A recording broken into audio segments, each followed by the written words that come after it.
చాలాసేపు ఎతికాను, వాళ్ళకి కాల్ చేసి అడుగుతున్నాను అనమాట. దానికోసమే వాళ్ళని డైరెక్ట్గా అట్లా అడిగాను.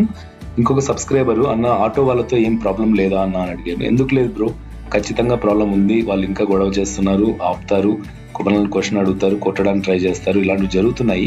కానీ మనకి ఇప్పుడు ఒక అడిషనల్ సెక్యూరిటీ ఏంటంటే ఆల్మోస్ట్ 1,200,000 మెంబర్స్ అంటే బైక్ ట్యాక్సీ చేసే వాళ్ళు ఉన్నారు. సో వాళ్ళని హెల్ప్ కావాలంటే ఇమీడియట్ గా వచ్చి చేస్తారు అన్నమాట. కొన్ని వాట్సాప్ గ్రూప్స్ ఉన్నాయి బైక్ ట్యాక్సీ చేసే వాళ్ళకు. సో ఆ గ్రూప్స్ లో జాయిన్ అయ్యి వాళ్ళ హెల్ప్ తీసుకోవచ్చు. అలాగే పోలీసులు కూడా మనకు హెల్ప్ చేస్తారు, వాళ్ళతో కూడా టచ్ లో ఉండొచ్చు. కొంతమంది కస్టమర్లు బైక్ ట్యాక్సీ బుక్ చేసిన వెంటనే కాల్ చేస్తూనే ఉంటారు. ఈ మేడం అడిగాను అనమాట. I'm dropping another customer. Okay. Another customer? No. It's not showing. That might be the problem because